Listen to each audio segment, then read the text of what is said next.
इस्तीफा दे दिया है, पार्टी नेता पद से भी इस्तीफा दे दिया है। नया नेता हालांकि चुने जाने तक अपने पद पर जस्टिन ट्रूडो बने रहेंगे। लगातार जो विरोध था वो सबसे बड़ी वजह बना कि जस्टिन ट्रूडो को इस्तीफा देना पड़ा।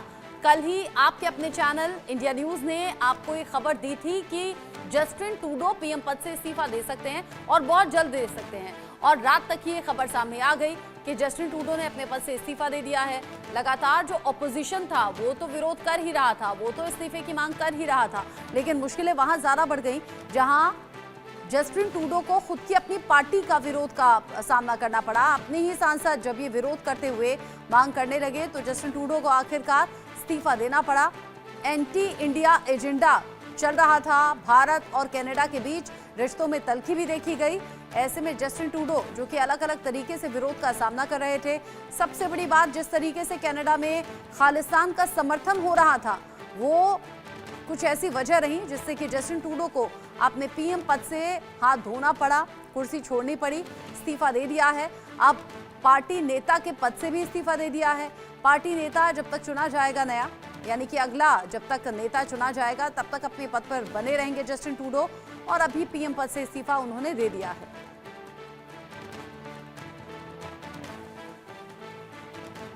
अलग अलग तरीके से जस्टिन ट्रूडो का विरोध हुआ। भारत को लेकर उलझुल टिप्पणी करना, बयान देना, आरोप लगाना, वो भी निराधार, बिना किसी सबूत के बेबुनियाद आरोप। इससे भी बड़ी फजीहत जस्टिन ट्रूडो की हुई। निज्जर हत्याकांड में जब भारत की संलिप्तता को लेकर बयान दिया, साथ ही साथ भारत के लोग बड़ी संख्या में कनाडा में रहते हैं, उनके जरिए भी विरोध वक्त वक्त पर होता रहा। प्रधानमंत्री के रूप में हर एक दिन सेवा करना गर्व की बात रही, ये जस्टिन ट्रूडो ने कहा है। साथ ही वो कह रहे हैं हमने महामारी के दौरान सेवा की, मजबूत लोकतंत्र के लिए काम किया, बेहतर कारोबार के लिए काम किया। आगे लिखते हैं कि आप सभी को पता है कि मैं फाइटर हूं। 2015 में जब से मैं प्रधानमंत्री बना तब से कनाडा और इसके हितों की रक्षा के लिए काम कर रहा हूं। उन्होंने आगे लिखा, मैंने मध्य वर्ग को मजबूत करने के लिए काम किया, देश को महामारी के दौरान एक दूसरे का समर्थन करते हुए देखा।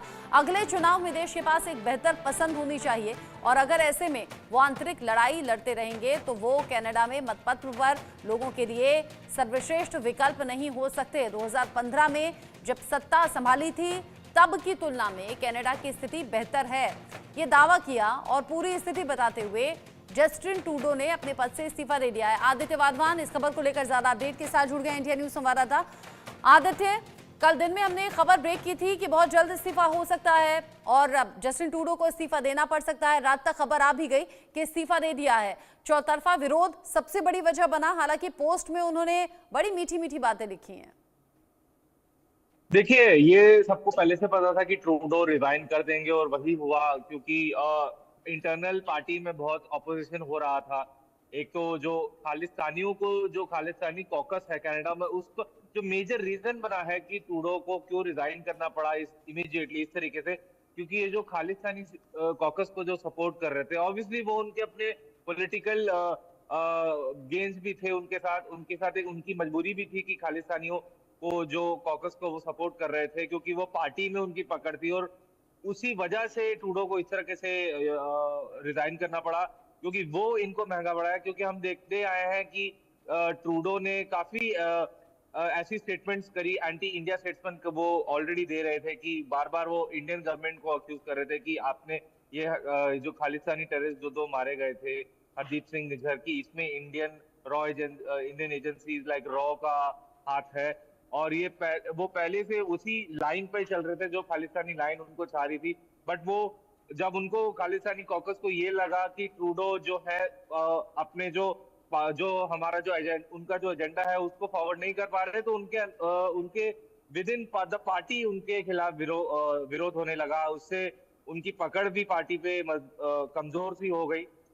इसका नतीजा है कि उनको ये रिजाइन करना पड़ा। और हमने बीते कुछ टाइम में ये भी देखा, जो उनके जो ट्रूडो के जो कैबिनेट मेंबर्स के इंपॉर्टेंट जो नेता थे, वो भी अभी हाल ही में जो ट्रूडो सरकार में जो फाइनेंस मिनिस्ट्री थी, उन्होंने रिजाइन करा, फिर दूसरे नेताओं ने भी रिजाइन करा और ओपनली उनके खिलाफ विरोध करा। और अभी हम देख रहे हैं आज सुबह डोनाल्ड ट्रंप का भी जो ट्वीट उन्होंने करा, उसमें बोला अगर कनाडा के लोगों को अमेरिका के जो 50 राज्य हैं अमेरिका में, और अमेरिका माइंड नहीं करेगा अगर कनाडा जो है 51 स्टेट बन जाए। और इलॉन मस्क ने भी ट्वीट करा। तो ये सारी चीजें जो पहले चल रही थी, काफी ये बात ऑब्वियस थी कि ये ट्रूडो का रेजिग्नेशन आने वाला। जी, जिस तरीके से जस्टिन ट्रूडो ने अपने पद से इस्तीफा दे दिया है, अब आने वाले वक्त में जब, हालांकि कौन नेता चुना जाएगा ये वक्त बताएगा, लेकिन आने वाले वक्त में जो चुनाव होने वाले हैं उसमें